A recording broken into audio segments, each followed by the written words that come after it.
Dear students, once again welcome back to Political Science online video class.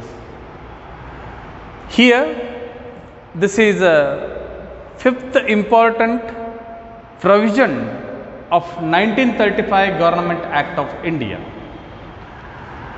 We are already discussed four main provisions of 1935 Government Act of India.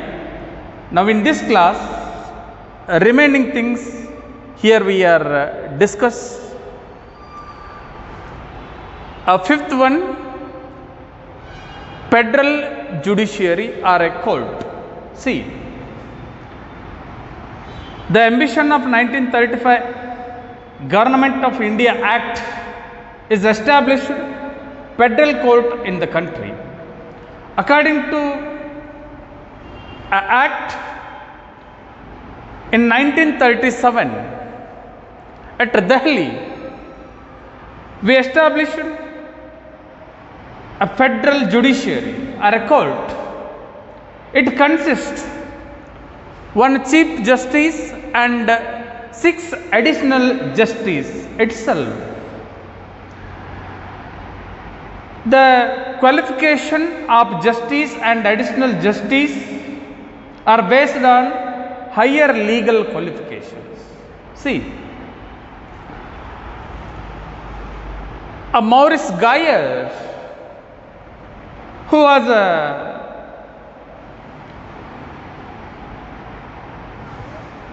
guided to establish federal court, and he was the Chief Justice of Federal Court of India in 1937.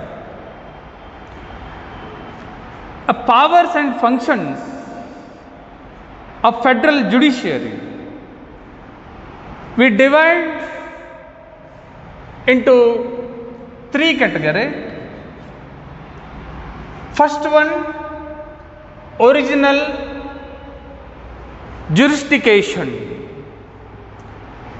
Original jurisdiction, it means to decide a dispute between central and state government. They are directly comes under the federal court. Wherever a clashes between in the country between central government and state government, they are directly goes to under the discussion of federal court. Second one, affiliate jurisdiction.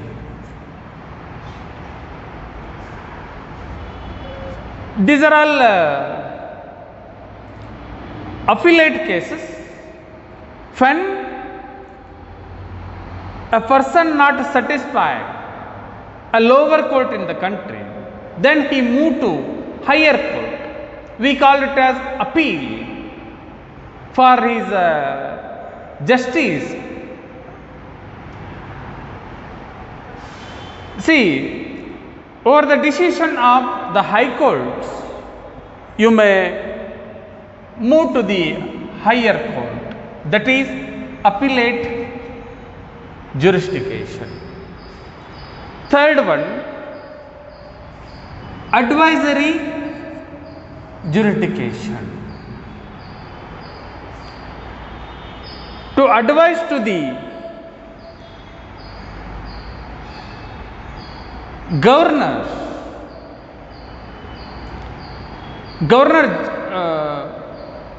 general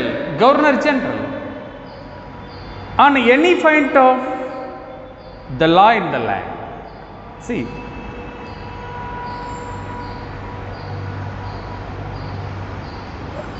these 3 functions are powers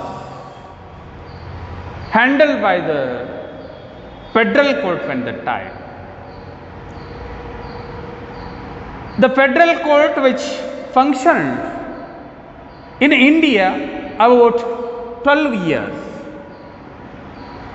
till It's a transformation in the Supreme Court of India. When we established Supreme Court in India, 1950. See,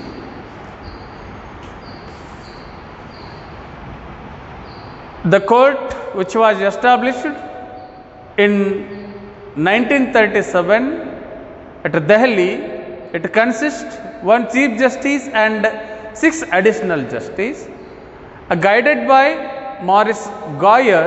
According to his direction, we established a federal judiciary in the country. This is about 5th main provision of 1935 Government Act of India. Last one, 6th one, we'll see after completion of Kannada explanation. Kannada medium ವಿದ್ಯಾರ್ಥಿಗಳು 1935ರ ಕಾಯ್ದೆಯ ಮತ್ತೊಂದು ಪ್ರಮುಖ ಲಕ್ಷಣ ಅಥವಾ ಪ್ರಮುಖ ಅಂಶ 5ನೆಯ ಅಂಶ.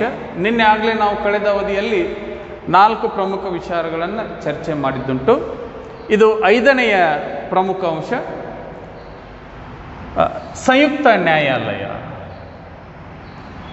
ಇದು ಸ್ಥಾಪನೆಯಾಗಿದ್ದು 1937ರಲ್ಲಿ ದೆಹಲಿಯಲ್ಲಿ. ಇದನ್ನು ನಾವು ಚೆನ್ನಾಗಿ ನೆನಪಿಟ್ಟುಕೊಳ್ಳಬೇಕು.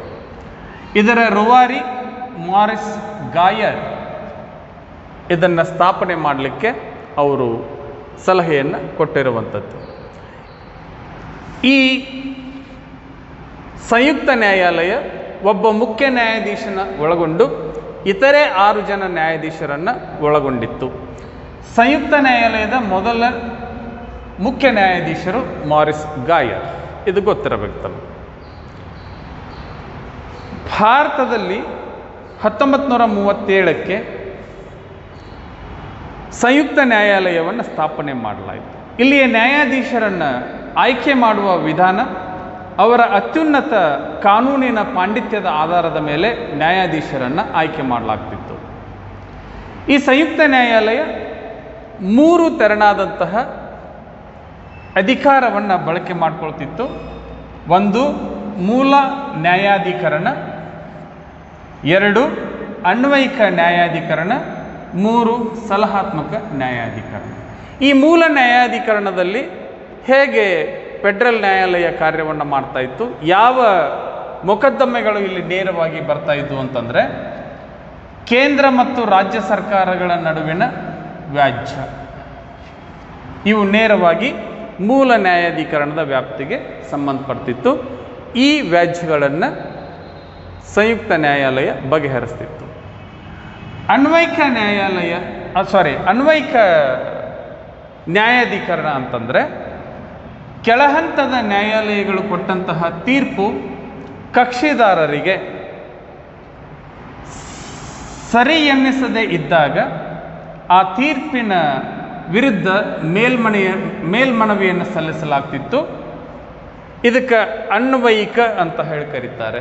ಅಂದರೆ ಹೈಕೋರ್ಟ್ನಲ್ಲಿ ವಾದ ವಿವಾದಗಳು ನಡೆದಾಗ ಒಬ್ಬ ವ್ಯಕ್ತಿಯ ಪರವಾಗಿ ನ್ಯಾಯ ಬಂದಾಗ ಇನ್ನೊಬ್ಬನ ವಿರುದ್ಧವಾಗಿ ತೀರ್ಪು ಬಂದಾಗ ವಿರುದ್ಧ ತೀರ್ಪನ್ನು ಒಪ್ಪಿಕೊಳ್ಳದೇ ಇರುವಂತಹ ವ್ಯಕ್ತಿ ತನ್ನ ನ್ಯಾಯಕ್ಕಾಗಿ ಮೇಲ್ಹಂತದ ನ್ಯಾಯಾಲಯಕ್ಕೆ ಹೋಗುವಂತಹ ವಿಚಾರ.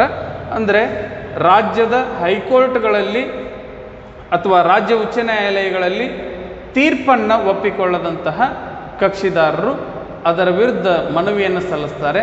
ಅದಕ್ಕೆ ಅನ್ವಯಿಕ ಅಂತ ಹೇಳಿ ಕರೀತಾರೆ ಅಥವಾ ಮನವಿ ಅಧಿಕಾರ ಅಂತ ಹೇಳಿ ಕರೀತಾರೆ. ಈ ಮನವಿ ಅಧಿಕಾರ ಇದನ್ನು ಎಲ್ಲಿಗೆ ತೆಗೆದುಕೊಂಡು ಹೋಗಲಾಗ್ತಿತ್ತು ಅಂತಂದರೆ ಸಂಯುಕ್ತ ನ್ಯಾಯಾಲಯಕ್ಕೆ ತೆಗೆದುಕೊಂಡು ಹೋಗಲಾಗ್ತಿತ್ತು. ಇಂಥ ಸಂದರ್ಭದಲ್ಲಿ ಸಂಯುಕ್ತ ನ್ಯಾಯಾಲಯ ಹೈಕೋರ್ಟ್ಗಳಿಂದ ಬಂದಂತಹ ಮನವಿ ಮೊಕದ್ದಮೆಗಳನ್ನು ಅಥವಾ ಮನವಿಗಳನ್ನು ಚರ್ಚೆ ಮಾಡಿ ತೀರ್ಪನ್ನು ಪ್ರಕಟಿಸುವ ಅಧಿಕಾರವನ್ನು ಪಡೆದಿತ್ತು. ಇನ್ನು ಕೊನೆಯದು 3ನೇದು ಸಲಹಾತ್ಮಕ ನ್ಯಾಯಾಧಿಕರಣ. ಹಿಂಗಂತಂದರೆ ರಾಷ್ಟ್ರದ ಯಾವುದೇ ಕ್ಷೇತ್ರವಿರಬಹುದು ಅಥವಾ ಯಾವುದೇ ಪ್ರದೇಶವಿರಬಹುದು ಅಥವಾ ಯಾವುದೇ ಸಂದರ್ಭದಲ್ಲಿ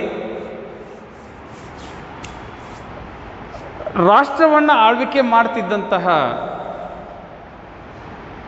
ಗವರ್ನರ್ ಜನರಲ್ಗಳಿಗೆ ಸಂಯುಕ್ತ ನ್ಯಾಯಾಲಯ ಕಾನೂನಿನ ನೆರವನ್ನು, ಕಾನೂನಿನ ಸಲಹೆಯನ್ನು ಕೊಡುವಂತಹ ಅಧಿಕಾರವನ್ನು ಪಡೆದಿತ್ತು. ಅದನ್ನು ಅವರು ಒಪ್ಪಬಹುದು ಅಥವಾ ಬಿಡಬಹುದು. ಆದರೆ ಗವರ್ನರ್ ಜನರಲ್ ಆ ಸಂದರ್ಭಕ್ಕೆ ಯಾವುದೇ ಕಾನೂನಿನ ಸಲಹೆಯನ್ನು ಕೇಳಿದರೆ ಸಂಯುಕ್ತ ನ್ಯಾಯಾಲಯ ಈ ಸಲಹಾತ್ಮಕ ಅಧಿಕಾರದ ಮೂಲಕ ಗವರ್ನರ್ ಜನರಲ್ಗಳಿಗೆ ಸಲಹಾತ್ಮಕವಾದಂತಹ ಕಾನೂನಿನ ಅಥವಾ ನ್ಯಾಯದ ನೆರವನ್ನು ನೀಡುವಂತಹ ಅಧಿಕಾರವನ್ನು ಪಡೆದಿತ್ತು. ಹೀಗೆ ಭಾರತದಲ್ಲಿ ಸುಮಾರು 12 ವರ್ಷಗಳ ಕಾಲ ಈ ಸಂಯುಕ್ತ ನ್ಯಾಯಾಲಯ ತನ್ನ ಕಾರ್ಯವನ್ನು ಮಾಡುತ್ತೆ. ಯಾವಾಗ ಭಾರತದಲ್ಲಿ 1950ಕ್ಕೆ ಭಾರತದ ಸರ್ವೋಚ್ಚ ನ್ಯಾಯಾಲಯ, ಸುಪ್ರೀಂ ಕೋರ್ಟ್ ಆಫ್ ಇಂಡಿಯಾ ಅಂತ ಹೇಳಿ ಕರಿತೀವಿ, ಇದನ್ನು ಸ್ಥಾಪನೆ ಮಾಡಿದೀವೋ ಆವಾಗ ಸಂಯುಕ್ತ ನ್ಯಾಯಾಲಯದ ಅಧಿಕಾರದ ಅವಧಿ ಮುಕ್ತಾಯಗೊಳ್ಳುತ್ತೆ. ಈ ಅವಧಿಯಲ್ಲಿ ಸಂಯುಕ್ತ ನ್ಯಾಯಾಲಯದ ಕಾರ್ಯವನ್ನು ನಾವು 12 ವರ್ಷಗಳ ಕಾಲ ಭಾರತದಲ್ಲಿ ನೋಡಬಹುದಾಯಿತು. ಅದರ ರೂವಾರಿ ಮಾರಿಸ್ ಗಾಯರ್ ಅವರೇ ಸಂಯುಕ್ತ ನ್ಯಾಯಾಲಯದ ಮುಖ್ಯ ನ್ಯಾಯಾಧೀಶರು ಮತ್ತು ಪ್ರಥಮ ನ್ಯಾಯಾಧೀಶರು. ಹೀಗೆ 1935ರ ಭಾರತ ಸರ್ಕಾರಿ ಕಾಯ್ದೆ ಅದು ಭಾರತದಲ್ಲಿ ಸಂಯುಕ್ತ ನ್ಯಾಯಾಲಯವನ್ನು ಸ್ಥಾಪನೆ ಮಾಡಬೇಕು ಅನ್ನುವಂತಹ ಉದ್ದೇಶದಿಂದ ಈ ತೆರನಾದಂತಹ ವಿಚಾರವನ್ನು ಜಾರಿಗೆ ತೆಗೆದುಕೊಂಡು ಬಂತು. ಇದು ಆದ ಮೇಲೆ ಇನ್ನು 6ನೆಯ ಮತ್ತು ಕೊನೆಯ ಪ್ರಮುಖ ಅಂಶ ಅಂದರೆ 1935ರ ಭಾರತ ಸರ್ಕಾರಿ ಕಾಯ್ದೆಯ 6ನೆಯ ಪ್ರಮುಖ ಅಂಶ ಏನು ಅಂತಂದರೆ ಪ್ರೊವಿನ್ಷಿಯಲ್ ಅಟಾನಮಿ, ಪ್ರಾಂತೀಯ ಸ್ವಾಯತ್ತತೆ ಅಂತಂದಂಗೆ. ನೋಡಿ, a sixth main provision of 1935 Government Act of India is provincial autonomy. See,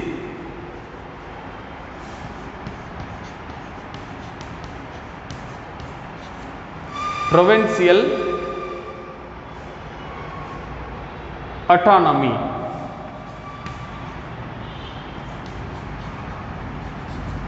provincial autonomy, ಕನ್ನಡದಲ್ಲಿ ಪ್ರಾಂತೀಯ ಸ್ವಾಯತ್ತತೆ.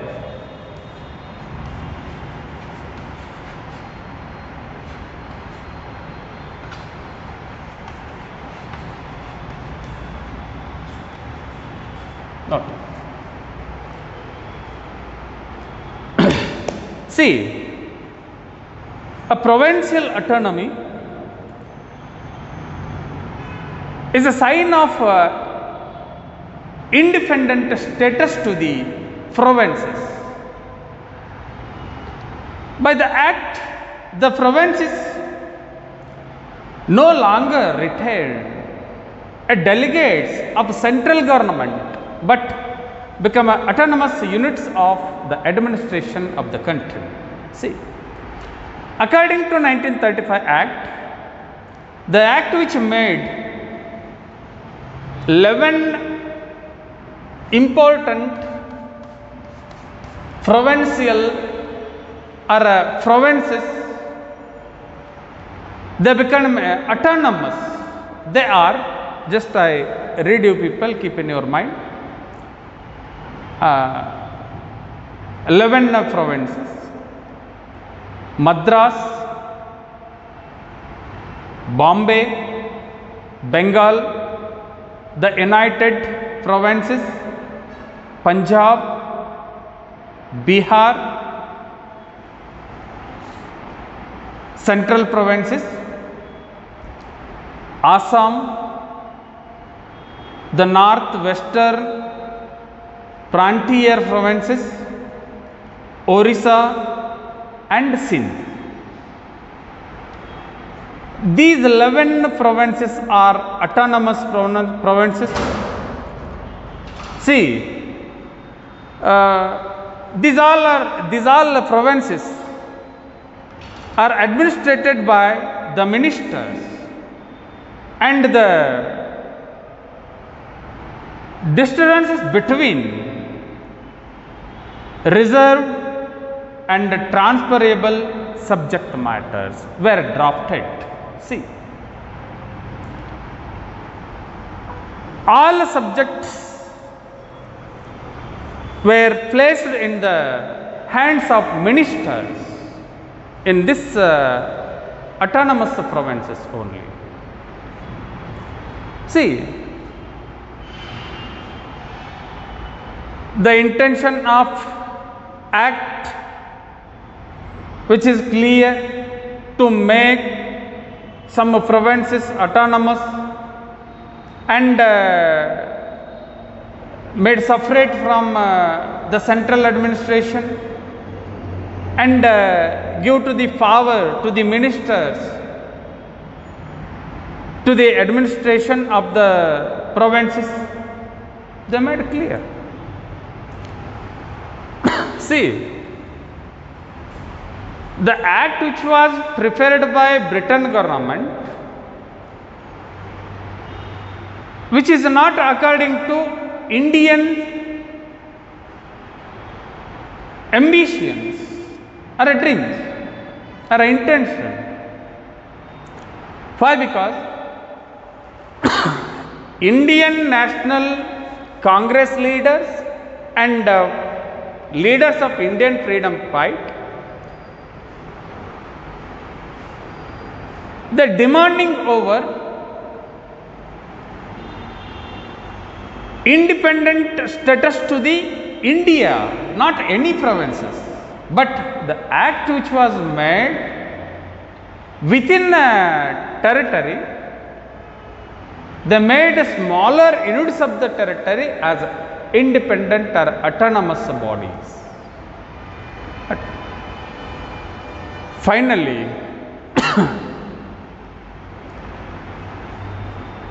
the act 1935 Government Act also failed to implement here. The act also failure in the country. Why? Because however a dominion status to India, which was promised by Simon Commission in 1929, was not confirmed by the 1935 Act. This is first cause to fail the act in the country. Second one, the intention of establishing Federation of India did not materialize because of the opposition of merger from the rulers of princely states. This is second one. Third one, the level of provincial autonomy introduced at the provincial level was very limited, and central government retained important powers and control over the provinces. Governor General, who is the head of the administration of the country, was not bounded by any advice of ministers. See, so for the reason, these are all cause why 1935 Act of India come into failure in the country. For this reason, a 1935 Act of Government of India was failure in the country. This is about a Government Act of India 1935. This is most important regarding your examination. Don't forget this one. Be aware about all those important things which are included here. So keep in your mind. Okay? ಕನ್ನಡದವರು ಪ್ರಾಂತೀಯ ಸ್ವಾಯತ್ತತೆ ಅಂದರೆ ಹಿಂದೆ ಬ್ರಿಟಿಷರು ಆಳ್ವಿಕೆ ಮಾಡುವಂತಹ ಸಂದರ್ಭದಲ್ಲಿ ಭಾರತದಲ್ಲಿ ಹಲವಾರು ಪ್ರಾಂತಗಳು ರಾಜರುಗಳ ಮುಖೇನ ಆಡಳಿತಕ್ಕೆ ಒಳಪಟ್ಟಿರುವಂತಹ ಸಂದರ್ಭದಲ್ಲಿ ಅವರು ತಮಗೆ ಸ್ವಾಯತ್ತವಾದಂತಹ ಸ್ಥಾನಮಾನವನ್ನು ಬಯಸಿದ್ರು. ಅದನ್ನು ಜಾರಿಗೆ ತರುವ ಉದ್ದೇಶದಿಂದ 1935ರ ಕಾಯ್ದೆ ಪ್ರಾಂತೀಯ ಸ್ವಾಯತ್ತತೆಯ ಬಗ್ಗೆ ಮಾತನಾಡ್ತು.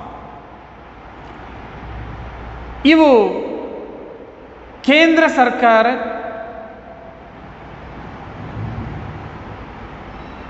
ಅದರ ಜೊತೆಗೆ ಇರುವಂತಹ ಅತಿಥಿಗಳಂತೆ ಕಾರ್ಯವನ್ನು ಮಾಡಬೇಕಾಗಿತ್ತು.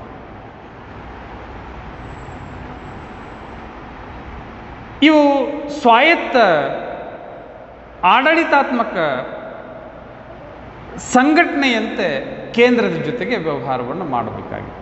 ಈ ಕಾಯ್ದೆಯ ಪ್ರಕಾರ ಭಾರತದಲ್ಲಿ ಆಗಿನ ಕಾಲಕ್ಕೆ 11 ಸ್ವಾಯತ್ತ ಪ್ರಾಂತ್ಯಗಳನ್ನು ಸ್ಥಾಪನೆ ಮಾಡಲಾಯಿತು. ಅವು ಯಾವುವು ಅಂತಂದರೆ ಮದ್ರಾಸ್ ಪ್ರಾಂತ್ಯ, ಬಾಂಬೆ ಪ್ರಾಂತ್ಯ, ಬೆಂಗಾಲ್ ಪ್ರಾಂತ್ಯ, ಸಂಯುಕ್ತ ಪ್ರಾಂತ್ಯ, ಪಂಜಾಬ್ ಪ್ರಾಂತ್ಯ, ಬಿಹಾರ್ ಕೇಂದ್ರೀಯ ಪ್ರಾಂತ್ಯ, ಆಸಾಂ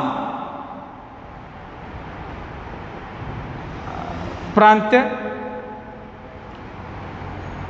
ಒರಿಸ್ಸಾ ಪ್ರಾಂತ್ಯ ಮತ್ತು ಸಿಂಧ್ ಪ್ರಾಂತ್ಯ. ಇವು 1935ರ ಕಾಯ್ದೆಯ ಮೂಲಕ ರಚನೆಯಾದಂತಹ 11 ಸ್ವಾಯತ್ತ ಪ್ರಾಂತಗಳು. ಆದರೆ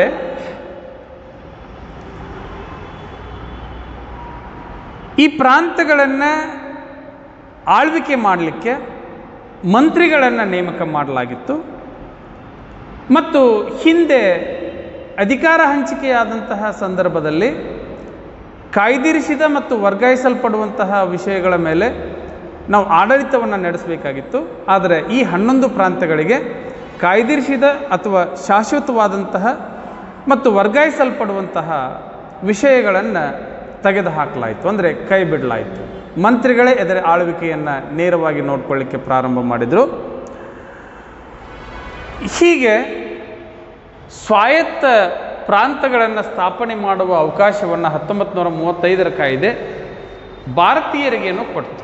ಆದರೆ ಭಾರತೀಯರ ಬೇಡಿಕೆ ಬೇರೆಯಾಗಿತ್ತು. ಹೇಗೆ ಬೇರೆಯಾಗಿತ್ತು ಅಂದರೆ, ಭಾರತೀಯರು ಭಾರತದ ಒಳಗಡೆ ಇರುವಂತಹ ಪ್ರಾಂತಗಳಿಗೆ ಸ್ವತಂತ್ರ ಸ್ಥಾನಮಾನವನ್ನು ಘೋಷಣೆ ಮಾಡುವುದನ್ನು ಬಯಸಿರಲಿಲ್ಲ. ಭಾರತೀಯ ರಾಷ್ಟ್ರೀಯ ಕಾಂಗ್ರೆಸ್ ಹಾಗೂ ಭಾರತೀಯ ಸ್ವತಂತ್ರ ಹೋರಾಟಗಾರರು ಇಡೀ ಭಾರತವನ್ನು ಸ್ವತಂತ್ರ ಸ್ವಾಯತ್ತ ರಾಷ್ಟ್ರ ಅಂತ ಹೇಳಿ ಘೋಷಣೆ ಮಾಡುವ ಉದ್ದೇಶವನ್ನು ಇಟ್ಟುಕೊಂಡು ಬ್ರಿಟನ್ ಸರ್ಕಾರದ ಮೇಲೆ ಒತ್ತಡವನ್ನು ಹೇರಿತು ಮತ್ತು ಅದು ಆ ನಾಯಕರ ಆಶಯವೂ ಸಹಿತ ಅದುವೇ ಆಗಿತ್ತು. ಆದರೆ ಈ ಕಾಯ್ದೆ ಕೇವಲ ಪ್ರಾಂತಗಳ ಸ್ವಾಯತ್ತತೆಯನ್ನು ಘೋಷಿಸುವುದರ ಮೂಲಕ ಇಡೀ ರಾಷ್ಟ್ರದ ಸ್ವತಂತ್ರ ಸ್ಥಾನಮಾನವನ್ನು ಪರಿಗಣನೆಗೆ ತೆಗೆದುಕೊಳ್ಳಿಲ್ಲ. ಅದಕ್ಕೆ 1935ರ ಕಾಯ್ದೆಯು ಸಹಿತ ಭಾರತದಲ್ಲಿ ಜಾರಿಗೊಳ್ಳಲಿಕ್ಕೆ ವಿಫಲವಾಯಿತು.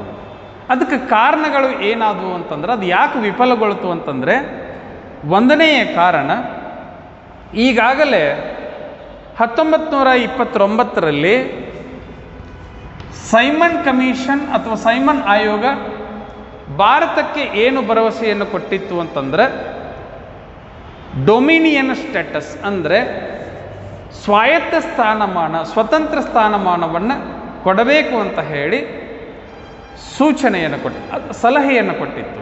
ಆದರೆ 1935ರ ಕಾಯ್ದೆ ಅದನ್ನು ಮರೆತು ಹೋಗಿದ್ದು ಮೊದಲನೆಯ ವಿಫಲತೆಯ ಕಾರಣ. ಎರಡನೆಯದು,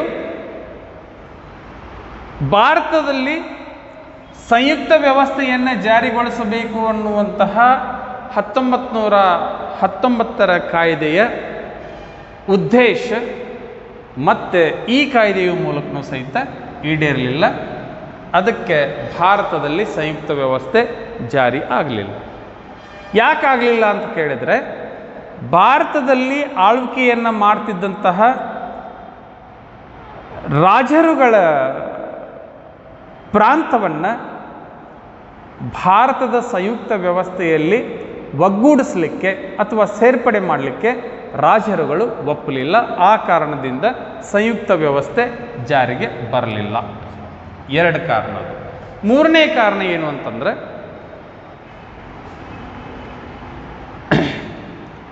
ನಾವು ಪ್ರಾಂತೀಯ ಸ್ವಾಯತ್ತತೆಯ ಬಗ್ಗೆ ಆಗಲೇ ನಾನು ಮಾತಾಡಿದೆ. ಆ ಪ್ರಾಂತೀಯ ಸ್ವಾಯತ್ತತೆಯನ್ನು, ಪ್ರಾಂತಗಳನ್ನು ಸ್ವಾಯತ್ತ ಸ್ವತಂತ್ರ ಅಂತ ಹೇಳಿ ಘೋಷಣೆ ಮಾಡಿದ ಮೇಲೆ ಅವರ ಅಧಿಕಾರ ಮತ್ತು ಕಾರ್ಯಗಳು ಬಹಳಷ್ಟು ಕಡಿಮೆಯಾಯಿತು. ಬಹಳಷ್ಟು ಕಡಿಮೆಯ ಅಧಿಕಾರವನ್ನು ಅವರಿಗೆ ಬಿಟ್ಟು ಕೊಡಲಾಯಿತು. ಆ ಅಧಿಕಾರಗಳನ್ನು ಕೊಟ್ಟರೂ ಸಹಿತ ಅದು ನಿಯಂತ್ರಣಕ್ಕೆ ಒಳಪಟ್ಟಂತಹ ಅಧಿಕಾರವಾಗಿತ್ತು. ನೋಡಿ, ಕೇಂದ್ರ ಸರ್ಕಾರ ಇಡೀ ರಾಷ್ಟ್ರವನ್ನು ನಿಯಂತ್ರಣ ಮಾಡುವ ಅಧಿಕಾರವನ್ನು ತನ್ನ ಕೈಯಲ್ಲಿನೇ ಉಳಿಸ್ಕೊಳ್ತು. ಪ್ರಾಂತಗಳಿಗೆ ಸ್ವಾಯತ್ತತೆ ಕೊಟ್ಟಿವಿ ಅಂತ ಹೇಳ್ತು, ಸಂಪೂರ್ಣವಾಗಿ ಅವರಿಗೆ ಸ್ವತಂತ್ರವಾಗಿ ಅಧಿಕಾರ ಚಲಾವಣೆ ಮಾಡಲಿಕ್ಕೆ ಬಿಡಲಿಲ್ಲ.